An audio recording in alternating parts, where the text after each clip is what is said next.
C'est vraiment magnifique le mouvement de solidarité qui est en train de se faire pour aider la famille, Noémie et Raphaël, ce que vous trouvez sur les réseaux sociaux, Twitter et Instagram sur réunir notre famille. Bravo, merci à toutes les femmes, merci à toutes les doulas aussi, les sages-femmes parfois.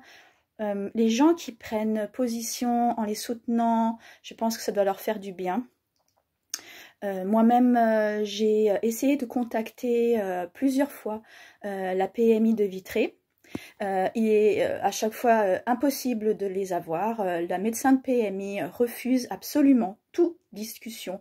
Moi, en tant que présidente d'une association pour l'allaitement et la naissance, mais à vrai dire, pour tout le monde, il y a un blocage au niveau du secrétariat. Ils ont reçu comme information de laisser aucune personne discuter avec les responsables de la PMI de Vitré.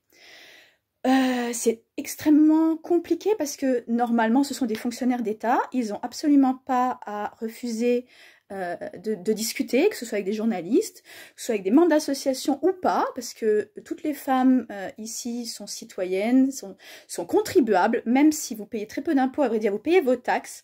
Il faut savoir que ces enfants sont placés dans une procédure judiciaire qui peut les amener à devenir des pupilles de la nation par l'ASE.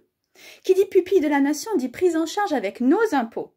C'est-à-dire que c'est quelque part nous qui payons, c'est-à-dire c'est pas quelque part, c'est nous qui payons les services sociaux pour mettre les enfants en protection. Et donc du coup, si les enfants sont enlevés, c'est notre responsabilité aussi, parce qu'il s'agit de notre argent. Quelque part, ils deviennent nos pupilles par l'État français. Donc cela vous concerne, cela nous concerne tous, que vous soyez membre d'association ou pas, mais je suis vraiment touchée et vraiment très contente de voir que beaucoup d'associations, beaucoup de parents se mobilisent aussi. Ce que vous pouvez faire, c'est comme moi, essayez quand même de leur téléphoner, envoyez-leur des courriers, envoyez-leur des mails, essayez, continuez, insistez. Moi, le fait d'insister, ça a payé plus ou moins dans le sens où j'ai laissé mes coordonnées et dans l'après-midi, j'ai eu au moins la directrice de la PMI d'Ille-et-Vilaine, donc c'est-à-dire la personne au-dessus de ce médecin de PMI de Vitré qui gère au niveau départemental la PMI, mais qui m'a appelée en plein après-midi pour juste me dire qu'il s'agissait d'un secret médical et donc a été au regret de me dire que c'était pas possible de me répondre parce que c'était un secret médical, donc en tant que secret médical elle pouvait pas l'enfreindre, ce à quoi j'ai répondu que je n'entendais pas cet argument puisque les parents l'ayant publié sur les réseaux sociaux ça devenait public et qu'il ne s'agissait pas de lui demander si les enfants avaient telle ou telle pathologie ou quoi que ce soit, mais de parler notamment des conditions et du pourquoi il y avait eu ce rap. Moi je lui ai dit carrément c'est un enlèvement d'enfant à 8 jours de vie pour un bébé et une petite fille de 2 ans qui est vraiment, c'est encore un bébé à 2 ans quoi. Et je lui ai donné l'argument par rapport à l'accouchement non assisté puisque malgré ses dires, elle n'a jamais voulu dire que c'était à cause de ça. Mais elle n'a pas dit non non plus, c'est-à-dire que elle s'est juste à chaque fois arrêter sur cette histoire de « il s'agit d'un secret médical ». Et c'est là que j'ai compris le danger. C'est-à-dire que les gendarmes, d'après ce que disent les parents, sont arrivés chez eux, ils sont rentrés sans frapper, ils étaient 10, 3 camions, d'accord? C'est énorme, c'est hyper violent pour une maman qui est en postpartum en train d'allaiter son bébé. Et sans aucun document officiel, je dis bien sans aucun document officiel, ni visite médicale contradictoire, puisque je lui ai dit il peut y avoir effectivement une maltraitance, le pédiatre ne l'avait pas, en tout cas, devant les parents, il leur a dit le bébé va bien, d'accord? Une fois que les parents en sortent, il va faire un signalement à la PMI. Donc ça veut dire que il a menti aux parents, déjà il n'a pas été honnête, mais qu'ensuite, il suspecte, s'il ment aux parents, c'est que quelque part, il suspecte que les parents sont maltraitants. Donc, il faut qu'il y ait dans ces cas-là une double visite. Enfin, je veux dire, ce médecin peut très bien avoir quelque chose contre les parents. Je ne sais pas, imaginez la situation où ce pédiatre, pour X raisons, n'est pas d'accord avec vos opinions politiques ou n'est pas d'accord avec le fait, je sais pas, vous soyez végane, vous soyez musulmane, vous portez le voile, votre couleur de peau ne lui revient pas.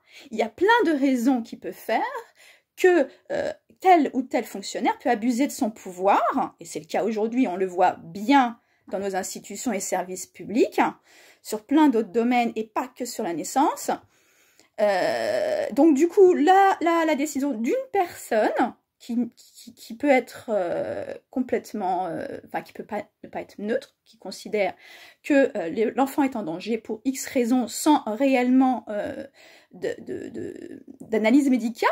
On n'a même pas ausculté le bébé, les enfants en profondeur, enfin, je peux me permettre, mais bon, pour voir, je sais pas, s'il y a eu viol, ou s'il y a eu des plaies internes, ou s'il y a quoi que ce soit, rien. Rien du tout.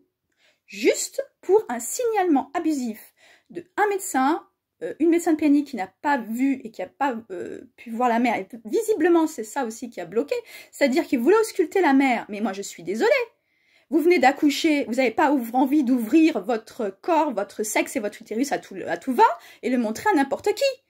Enfin, la mère, elle allait son bébé, donc déjà, c'est la meilleure preuve que c'est son bébé, parce que même si c'était, je sais pas, un réseau, on peut partir dans des délires. Imaginez qu'il s'agit d'un réseau de personnes qui veulent déclarer les enfants illégitimes en mairie, et puis qui trichent. Enfin, la mère, elle allait son enfant. Les réseaux, moi, je connais les allaitements induits, ça peut se faire quand on veut vraiment adopter un bébé, relancer une lactation, mais enfin, c'est très, très compliqué, et ce genre de personnes n'ont pas du tout envie de se lancer dans des lactations induites pour relancer une lactation qui n'existe pas, puisque c'est pas la vraie mère. Là, il s'agit de la vraie mère, elle allait, enfin, elle tire son lait là maintenant, puisqu'elle a toujours pas son bébé en plein palier de croissance de 3 semaines. Vous imaginez? Enfin, j'en appelle à toutes les mères qui allaitent, mais celles-ci, elles ont compris le drame, la catastrophe que ça représente, de se retrouver désenfanté comme ça, avec un nouveau-né et son bébé, et de devoir tirer son lait, et sans être sûr que son bébé va reprendre derrière, puisqu'il aura reçu des biberons, et du coup, il peut y avoir une confusion synthétine et difficile de rattraper, même si c'est encore rattrapable à si petit, mais malgré tout, c'est ce que j'ai mis comme argument à cette directrice donc de la PMI d'Ille-et-Vilaine, c'est que là, clairement, quand elle me sort l'argument, c'est pour la santé de l'enfant, je rigole, je lui ai dit non, vous me racontez des histoires. Déjà, moi, en tant qu'ex-secrétaire de la COFAM, la coordination française pour l'allaitement maternel, je sais que malheureusement, l'Ille-et-Vilaine, dont je suis issue par mes arrière-grands-parents, parce que j'aurais dit une bretonne et cancalaise, et Dieu sait que Vitré est en Bretagne, c'est l'Ille-et-Vilaine. Donc, je connais pas très bien Vitré, mais je connais bien Rennes. Et je sais que l'Ille-et-Vilaine fait partie des régions de France où il y a le pire taux d'allaitement en France. D'accord? C'est le pire. C'était le dernier des derniers. Je lui ai rappelé, ça lui a pas plu. Mais il n'empêche que c'est la vérité. Hein? Donc, l'Ille-et-Vilaine est le département de France où il y a le taux d'allaitement le plus catastrophique. J'ai pas regardé leur taux de césarienne, mais c'est certainement équivalent, puisqu'en général, quand le taux de césarienne est très élevé, le taux d'allaitement est très bas, hein, ça va avec, plus ou moins. Et je lui ai dit que si cette maman avait fait un accouchement sans assistance, c'est peut-être effectivement, comme elle a un bébé de 2 ans aussi, une raison parce que elle a été peut-être traumatisée lors de sa première naissance, ou peut-être son allaitement s'est pas bien passé, elle a plus confiance en la maternité où elle a accouché, ou en toutes les maternités d'ailleurs, et que ça la regarde. Enfin, je veux dire, et moi qui suis une maman de 3 enfants, et c'est pareil, l'accouchement peut aller très très vite, surtout pour le deuxième. Je lui ai dit, c'est pas une primipare, c'est une maman qui a déjà une expérience, donc elle savait ce qu'elle faisait, elle s'était certainement renseignée. Et si ça arrive par inadvertance ou par choix, ça la regarde. Je veux dire, que ce soit pour des questions religieuses, pour des questions personnelles, idéologiques, écologiques ou quoi, ça la regarde. Ça ne peut pas être un argument pour placer un enfant. Je lui ai dit, si c'est vraiment une maltraitance, et j'espère que c'est... Enfin, j'espère pas que c'est le cas pour les enfants, mais pour eux en tout cas, parce que je lui ai dit que c'était leur responsabilité. Si nous, on découvrait que c'était l'argument, ça avait été l'accouchement non assisté à domicile, ce qui semble être le cas, parce qu'elle ne m'a pas contredit. Et ce qui m'a vraiment inquiétée, c'est même à la fin de la conversation, elle semblait sous-entendre que c'était une sorte de, pas de protocole, mais de recommandation. C'est-à-dire que j'aimerais, d'ailleurs j'en appelle aux mères, poser la question, surtout celles d'Ille-et-Vilaine, mais même celles qui sont dans leur département, parce que nous, on n'est plus des mamans qui allaitent ou qui sont enceintes, donc on a plus des difficultés à rentrer visiblement en contact avec cette PMI, avec les PMI de France, hein, peut-être même, je vais me renseigner. Si c'est devenu une sorte de recommandation au niveau peut-être local ou national, que chaque fois qu'ils entendent une femme qui a eu un accouchement à domicile ou un accouchement non assisté, fasse automatiquement un signalement à la PMI. Je pense que peut-être les mairies ont reçu cette recommandation qui peut être un billet interne. Et ça serait intéressant pour l'avocat de le savoir. Moi, en tout cas, je ne peux leur donner, vu mes 20 ans d'expérience dans toutes ces histoires, et Dieu sait que j'en ai entendu des vertes et des pas mûres sur les enfants volés à leurs parents juste pour des allaitements longs parce que le bébé avait 1 ou 2 ans et que la maman était considérée comme étant dangereuse. Non, mais on marche sur la tête.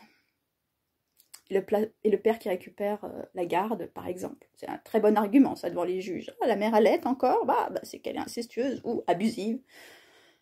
Enfin, je vous raconte pas tout ce que j'ai entendu, mais celle-ci, elle est particulièrement traumatisante, à la fois pour eux et pour nous en tant que mère, parce qu'on se dit que si on laisse faire, et là j'appuie bien, si on laisse faire, demain, n'importe qui, votre voisin, votre collègue, quelqu'un qui vous en veut du mal peut faire un signalement à la PMI abusive en disant que vous maltraitez votre enfant, sans aucune preuve, en mettant l'argument qu'elle m'a asséné tout à l'heure, enfin hier, sur le secret médical, donc je ne peux pas vous le dire. Donc probablement les gendarmes n'avaient en main que cet signalement, c'est-à-dire aucun autre document. Ils n'ont pas demandé à avoir des pièces pour justifier le fait de rentrer dans une maison, de violer la propriété des gens et de prendre le bébé. Ça, c'est un dysfonctionnement grave. D'ailleurs, au niveau des préfectures, il faudrait qu'ils voient aussi, c'est impossible. Juste le secret médical ne peut pas être invoqué pour faire ça. Mais donc, ça veut dire que secret médical, demain, on s'assoit dessus. Aujourd'hui, d'ailleurs, on s'assoit dessus pour nos vaccinations, puisque tout le monde est au courant de qui est vacciné ou pas. Donc ça les dérange pas. Et donc, si vous ne faites pas vacciner vos enfants, pour des questions personnelles, religieuses, idéologiques ou même physiques, parce que vos enfants sont allergiques à telle ou telle chose, et bien demain, des gendarmes rentrent et puis disent « Ah, vous mettez en danger la sécurité de votre enfant, on vous les enlève. » Et puis pareil pour la scolarisation. « Ah, ben vous scolarisez pas vos enfants, vous êtes certainement une secte, on vous les enlève. » Non mais où est-ce qu'on va là? Donc, merci à toutes les mamans qui se mobilisent. Je vous en supplie, continuez. Ne vous découragez pas. Si vous avez comme moi des portes qui se ferment parce qu'on refuse de vous prendre au téléphone, ce qui est illégal, ça va au-delà de cette histoire de cette maman et de cette avocate. D'ailleurs, je conseille à ces parents de ne pas faire de recours généraux, mais de faire vraiment des actions ciblées sur les personnes, parce que ce sont les personnes qui sont responsables. Il faut arrêter la déresponsabilisation des fonctionnaires qui se cachent derrière on m'a dit que... Non, si ces parents étaient tombés sur une autre personne à l'accueil de la mairie de Vitré, peut-être que ça se serait parti autrement, certainement. Si elle était tombée sur une autre personne à médecin de PMI, probablement que ça serait passé autrement. Donc, ce sont ces deux personnes qui sont responsables. Leur administration l'est indirectement, mais directement, c'est eux qu'il faut cibler en nom personnel, pour moi. Après, moi, je donne mon avis. Et je leur conseille aussi de ne pas trop se taire, parce que les avocats et les juges ont tendance à dire aux parents de se taire et d'arrêter de médiatiser, ou de leur faire du chantage pour pouvoir continuer à avoir leurs enfants, pouvoir les allaiter, etc. Si jamais ils le font, le soufflet va tomber et plus personne ne s'intéressera à cette affaire ou pensera qu'elle est déjà réglée. J'en ai tellement vu des affaires enterrées et des placements abusifs continuer sous des fausses arguments que... Voilà, moi je vous dis ce que j'en pense.